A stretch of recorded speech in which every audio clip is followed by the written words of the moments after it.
আজি একেবাৰে ৰাতিপুৱাৰ সময় ৰুটিনটো দেখাম বুলি ভাবিছোঁ। মানুহজন যোৱা সময়ৰ ৰাতিপুৱা উঠিয়েই কি বেলেগ কাম মোৰ নাই আৰু, খালি গা ধোৱা আৰু কাম বনখিনি ভিতৰৰ কাম তেনেকেই থাকে। ধুমধাম আহি পাকঘৰত লাগোংহি।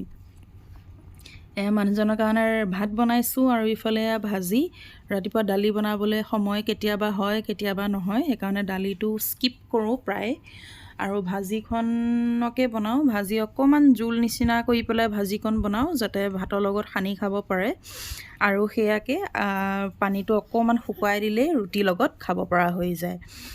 এয়া দিছোঁ মটৰ, ভাজিত মানে মটৰ দি দিছোঁ। ৰাতিপুৱা সময়খিনি একে বহুত দৌৰা দৌৰি হয়, ল'ৰাটোক চাবলৈও সময় নাথাকে মোৰ। সেইটো কাৰণে ৰাতিপুৱা বাপেকে তাৰ লগত অকণমান লাগি কৰি থাকে। সি সাৰো নাপায় বাৰু, 8:30 মানতহে সাৰ পায়গৈ। মানুহজন 8টা মানত যায়, 8টা 10 বা 15 মানত। আৰু সি 8:30 মানত সাৰ পায়, কেতিয়াবা তাতকৈ আগতে সাৰ পায়। আৰু আজিকালিতো এনেকুৱা হৈছে, সি একেবাৰে আমাতকৈ আগতে সিহে সাৰ পাই থাকে। 5টা 5:30 মানে সিহে সাৰ পাই থাকিব। শোৱাৰ পৰা উঠিয়েই মানে তাৰ চকুকেইটা খোল খাই থকাহে দেখিম আৰু। সেয়া তাৰ কথা কৈ আছোঁ যে সিও মানে ভইচ অভাৰ কৰোঁতে হাঁহি আছে।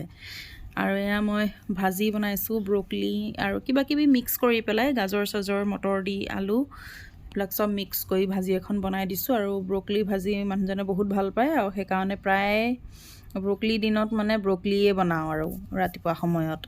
আৰু তাৰে ভাজি অকণমান থৈ দিওঁ মই আৰু ল'ৰাটোৱে খাবলৈ। এয়া ভাত যে বনাইছোঁ, ভাতো সেই একে কম পৰিমাণৰ, খালি মানুহজনৰ হিচাপতহে বনাইছোঁ। আমাৰ দুটালৈ সেয়া ৰুটি যে বনাম টিফিনত দিবলৈ, সেয়া ৰুটিকে থৈ দিওঁ। এয়া ভাজি প্ৰায় হৈ গৈছেগৈ। আৰু ইফালে মানুহজনেও সেয়া গা পা ধুই কৰি মানে কাপোৰ চাপোৰ পিন্ধিছে। আৰু অলপ পিছতে দেখাই পাব। এয়া ভাজিত মই আকৌ দি দিছোঁ নিমখ হালধি। অকণমান সিজা পাছতহে মই দিওঁ, কাৰণ নহ'লে নিমখটো একে বহুত চোকা হৈ যায়, আৰু হালধিটো একে লগতে যদি দি দিওঁ একেবাৰে কিবা হালধি গোন্ধ পাওঁ। আৰু সেইকাৰণে অকণমান লাহেকৈ দিওঁ, আৰু বহুত বেছিও নিদিওঁ দেই। আৰু এই সোপা হৈছে বাকলি, ইমান সোপা বাকলি। ঘৰত থকা হ'লেতো এইবিলাক বাকলি মানে আমাৰ ওচৰৰ বৰমাজনীয়ে লৈ গ'ল হয়, কিন্তু ইয়াত মানে উপায় নাই বাৰু, এইবিলাক পেলাইয়ে দিওঁ। ইমান সোপা বাকলি। চব মটৰ আৰু ব্ৰকলি, যিহেতু ঠাৰি সোপা একেবাৰে খাবই নোৱাৰি, আৰু ঠাৰি সোপা সেইসোপা পেলাই দিয়া হয়, সেইকাৰণে সেইবিলাকৰে মানে ধেৰ জাবৰ ওলাই যায়। আৰু জাবৰ ওলাওঁতে মানে আমাৰ কেতিয়াবা ডাষ্টবিন, আপোনালোকৰ ইয়াত মানে যোনখন জাবৰৰ গাড়ী আহে মিউনিচিপালিটি গাড়ী, সেইখন মানে ফ্ৰাইডে আৰু ইফালে মঙলবাৰে আহে, টিউজডে।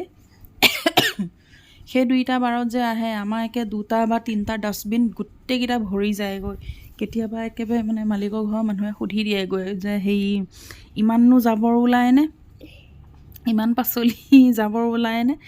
মই বোলো আমাৰ মানে এখন ভাজিয়ে নহয় যে, 2খন ভাজি লাগিবই, লগতে চাটনি তাটনি থাকিলেতো ভালেই। সেইকাৰণে আমাৰ ধেৰ জাবৰ ওলাই যায়গৈ। আৰু সেয়াকে ৰাতিপুৱা সময়ত সেয়া চব ভাজি চাজি বহাই ভাত চাত বনাই কৰি মই সেই জাবৰ সোপা পেলাবলৈ আহিছোঁ। আৰু তাৰপিছতে আটা মাৰিবলৈ ল'লোঁ। পানী গৰমাই থৈছিলোঁ, আৰু আটা মাৰোঁতে ভিডিঅ'টো মানুহজনে কৰি দিলে। ল'ৰা সাৰ পোৱা নাছিলে, সেইকাৰণে আহি পেলাই ভিডিঅ'টো অকণমান কৰি দিছে। ইফালে সেয়া দেখাই দিছে, এইফালে মই আটা মাৰি আছোঁ, কিবা কৈও আছিলোঁ, কিবা কথাও পাতি আছিলোঁ, সেয়াকে দেখুৱাই আছিলোঁ। এয়া আটা মাৰিও হৈ গৈছে আৰু। ইফালে ভাজিখন এয়া দেখাই দিছে আপোনালোকক ওপৰৰ পৰা একেবাৰে। সেয়া ভাজি, তেওঁ ভাল পোৱা প্ৰিয় ভাজিখন, ব্ৰকলি মটৰ গাজৰ ভাজিখন। সেয়া ইফালে ভাতৰ লগত সেয়া দি দিছোঁ।